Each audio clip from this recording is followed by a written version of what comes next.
था कि कांग्रेस पार्टी में नेता नहीं है, नमूने होते हैं, क्या कहेंगे? अच्छा, वो उसी घर में जो मुन्नी भाई थी, वही मार के लाके से है ना? ठीक है। कबीरधाम जिले के कांग्रेस कार्यालय कवर्धा में आज भूपेश बघेल के द्वारा प्रेस वार्ता का आयोजन किया गया, जिसमें भूपेश बघेल ने पत्रकारों से चर्चा के दौरान हर एक प्रश्नों का उत्तर भी दिया और भूपेश बघेल को जब पूछा गया कि उन पर गोबर घोटाले का भी आरोप लगा हुआ है तो उन्होंने आखिर क्या कुछ कहा। इसके साथ ही यह भी पूछा गया कि पूर्व विधानसभा चुनाव में पंडरिया और कवर्धा को मिलाकर लगभग 65,000 मतों का जो गड्ढा बना हुआ है उसे कांग्रेस कैसे पार करेगी और लोकसभा की चुनावी नैया कैसे पार होगी। इस पर भूपेश बघेल ने क्या कुछ कहा, आप भी सुनिए। पूर्व विधानसभा चुनाव में पंडरिया और कवर्धा को मिलाकर 65,000 मतों का गड्ढा है, कांग्रेस कैसे करेगी पार? उसके पहले आप देखेंगे तो उसमें 86,000 का लीड विधानसभा का, तो ये यहाँ के मतदाता बहुत जागरूक है और परिस्थिति देख के, समय देख के, सियासी देख के अलग अलग कारणों से अपने निर्णय बदलते हैं। और दूसरी बात यह है कि प्रजातंत्र में ये तो सुनती है 5 साल में चुनाव क्यों होता है, यदि आपकी जनप्रतिनिधि, आपकी सरकार आपको पसंद नहीं आ रहा है तो आप बदल सकते हैं, इसीलिए चुनाव होते हैं। यदि एक ही पार्टी वोट देते रहे तो चुनाव की जरूरत ही नहीं, मतलब क्यों 5 साल में चुनाव होता है, चाहे किसी भी, चाहे पंचायत का चुनाव, नगर निकाय का चुनाव, विधानसभा, लोकसभा चुनाव।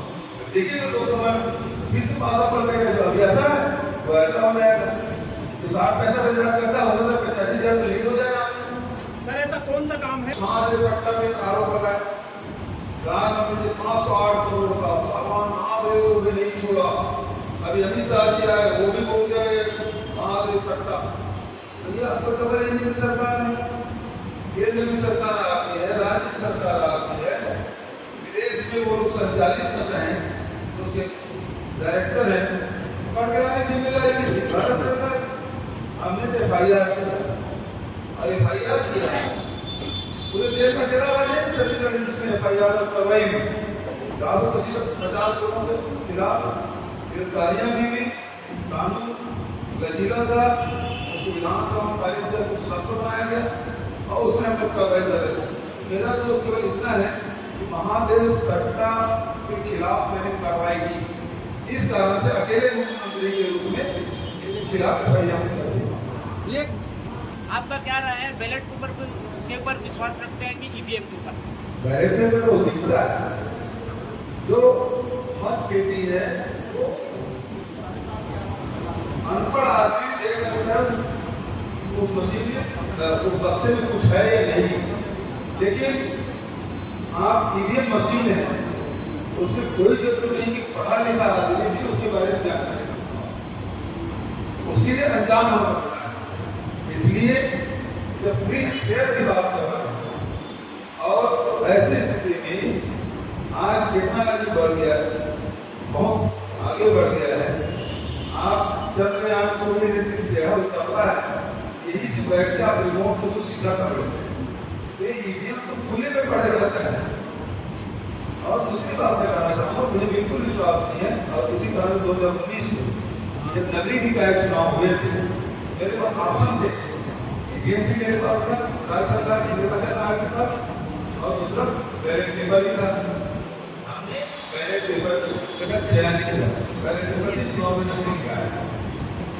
पहली बात यह है कि गरीब आदमी महंगाई से प्रभावित, मजदूरी हम चाहे शहरी से हो चाहे ग्रामीण से, शहर में भी मनरेगा के तर्ज पे योजना हम लागू करेंगे ताकि शहरी मजदूरों को भी काम मिल सके। 400 रुपये रोजी उसको मिलना चाहिए, 243 रुपया भी है, उसको बढ़ाते 400 रुपये गरीब तबका। दूसरी बात किसान है, किसान को MSP के लिए कितने लड़ाइयाँ हुई, 750 किसान शहीद हो गए दिल्ली से पूछ करके, तो उसको स्वामीनाथन कमेटी की रिपोर्ट के आधार पर उसका सपोर्ट प्राइस लास्ट टाइम जो दिया जाए, जैसे हमने छत्तीसगढ़ में। और तीसरी बात ये है, जो महिलाएं हैं सबसे ज्यादा प्रभावित महिलाएं होती है, गरीब परिवार की महिलाएं, साल में 1 लाख मतलब महीने का 8,335 रुपया। और चौथी बात ये है कि बेरोजगारी आज बढ़ा हुआ है, हर घर में नौजवान खाली बैठा हुआ है, लड़कियां रोजगार के खिलाफ भड़क रही हैं।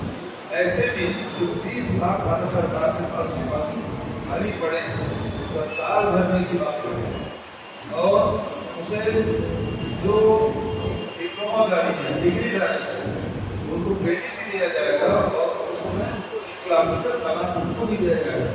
ये महंगाई आपके पूर्व मंत्री ने पत्रकार को गाली देता हुआ एक वीडियो खूब वायरल हो रहा है कवासी लखमा जी का, उसका कुछ कवासी लखमा आप जानते हैं बहुत बढ़िया सम्मान है और बेरोजगारी से दोनों के लड़ने की योजना हमारे भारतीय जनता पार्टी के बीच में कहीं कोई उल्लेख नहीं है।